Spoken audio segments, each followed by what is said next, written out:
मित्रों नमस्कार। Online succeed classes channel में आप सभी का स्वागत है। मित्रों, आज हम अपने इस वीडियो में सीटेट के पाठ्यक्रम के बारे में बताएंगे। तो वीडियो शुरू करने से पहले अगर आप हमारे इस चैनल को सब्सक्राइब नहीं किए हैं तो सबसे पहले सब्सक्राइब कर लें तथा बेल आइकन ज़रूर दबाएं, जिससे लेटेस्ट वीडियो के नोटिफिकेशन मिलते रहें। तो मित्रों, वीडियो शुरू करते हैं। इस वीडियो में आज हम सीटेट के पाठ्यक्रम के बारे में चर्चा करेंगे, जो प्राथमिक स्तर के लिए कक्षा 1 से 5 तक के लिए। CTET central teacher eligibility test, केंद्रीय शिक्षक पात्रता परीक्षा, जो 7 वर्ष के लिए वैध मानी जाती है। जिसका पाठ्यक्रम में मित्रों कुल 5 विषय सम्मिलित हैं, जिसमें पहला सब्जेक्ट बाल विकास एवं शिक्षा शास्त्र है, जो 30 अंक का पूछा जाता है। प्रश्न पत्र में यह क्वेश्चन नंबर 1 से 30 तक होता है।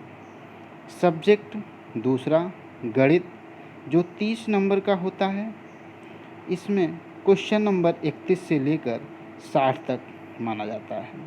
प्रश्न पत्र यानी कि सीटेट के प्रश्न पत्र में तीसरा सब्जेक्ट पर्यावरण अध्ययन, ये भी 30 अंक का होता है। यह क्वेश्चन नंबर 61 से लेकर 90 तक होता है।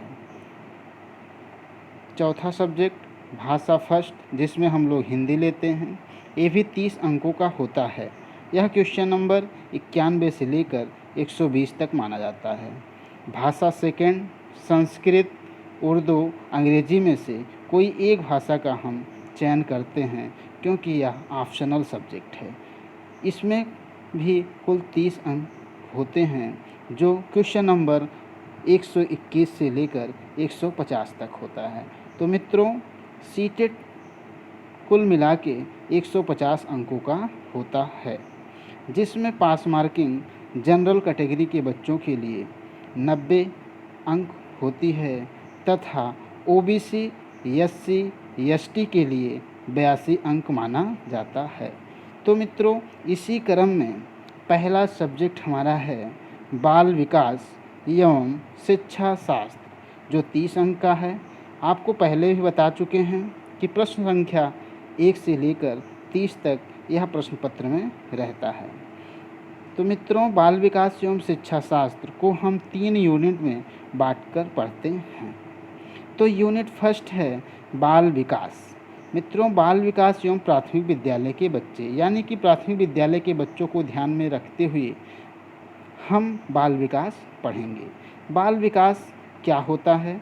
बाल विकास का मतलब बालक के व्यवहार में, बालक का मतलब होता है बच्चे के व्यवहार में होने वाला प्रगतिशील परिवर्तन ही बाल विकास है। प्रगतिशील का मतलब व्यवहार में ऐसा परिवर्तन जिससे बच्चे के जीवन में आने वाली समस्याओं का वह सफलतापूर्वक सामना करना सीख सके तथा समाज में सफल सामाजिक प्राणी बन सके। मित्रों, यहाँ से कुल मिला के 15 अंक का क्वेश्चन पूछा जाता है।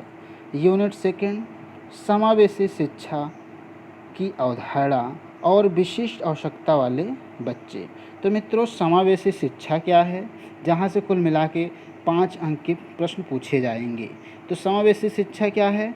समावेशी शिक्षा वह शिक्षा है जिसमें विशिष्ट आवश्यकता वाले बच्चों को सामान्य बच्चों के साथ सामान्य विद्यालयों में पढ़ाना ही समावेशी शिक्षा है।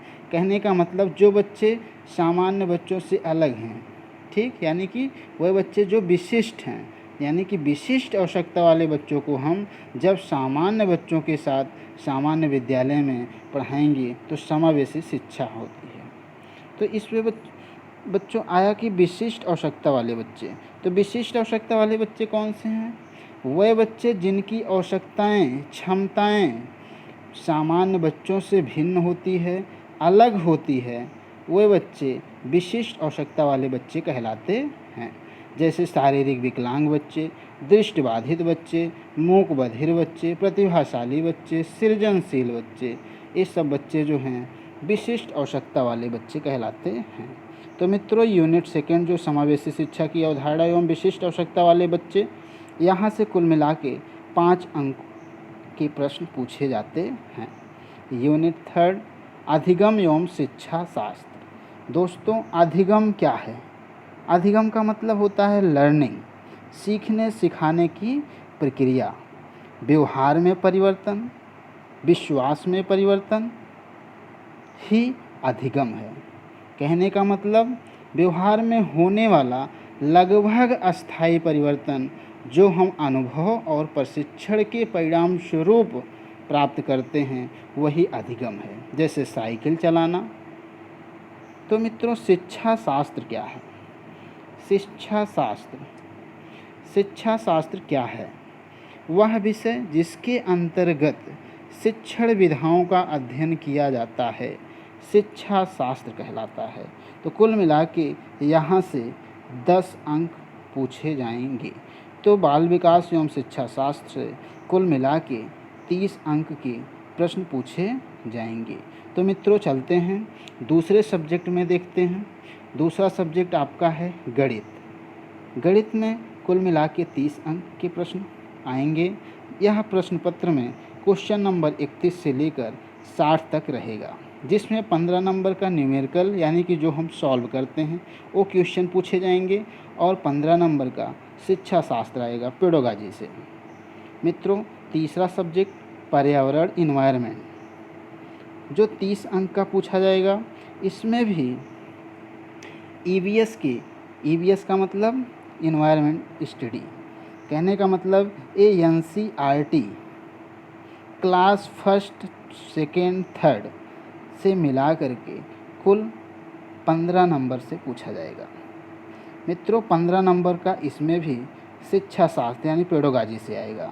इसी क्रम में हम चलते हैं चौथे सब्जेक्ट पर। चौथा सब्जेक्ट भाषा फर्स्ट, जिसमें हम लोग हिंदी लेते हैं। हिंदी भी 30 अंकों की पूछी जाती है। यह प्रश्न पत्र में प्रश्न संख्या 91 से लेकर 120 तक मानी जाती है।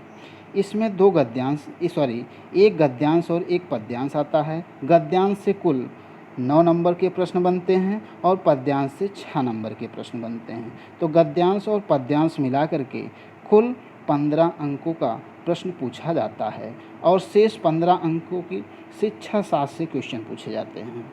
मित्रों इसी क्रम में हम सेकेंड लैंग्वेज यानी कि भाषा सेकेंड के रूप में देखेंगे। तो इसमें हम लोग संस्कृत, इंग्लिश या उर्दू में से किसी एक भाषा का चयन करते हैं। अगर हम संस्कृत लेते हैं तो उससे भी 30 अंक का प्रश्न पूछा जाता है। यह प्रश्न पत्र में प्रश्न संख्या 121 से लेकर के 150 तक होता है। इसमें 2 पद्यांश आते हैं। पहला पद्यांश जो होता है वो 9 नंबर का होता है और दूसरा पद्यांश जो होता है वो 6 नंबर का होता है। कहने का मतलब 9 6 15, तो दोनों पद्यांश मिलाकर कुल 15 अंक के होते हैं और शेष 15 अंक पेडागॉजी पूछी जाती है यानी शिक्षा शास्त्र। अगर हम अंग्रेजी लेते हैं तो वो भी 30 अंक का पूछा जाएगा। वो भी प्रश्न पत्र में 121 से लेकर के 150 तक ही रहता है, जिसमें 2 पैसेज आते हैं। दोनों पैसेज में पहला पैसेज 9 नंबर का होता है और दूसरा पैसेज 6 नंबर का होता है। कुल मिला के 9 6 15 नंबर का पैसेज अंग्रेजी में आता है और शेष 15 नंबर का पेडागॉजी पूछी जाती है। तो मित्रों इसी क्रम में हम सीटेट का सिलेबस देख चुके हैं। शेष एक एक टॉपिक हम ऐसे पढ़ते रहेंगे। तो अगर आपको हमारा ये वीडियो पसंद आया हो तो लाइक करें और सब्सक्राइब करें। धन्यवाद मित्रों।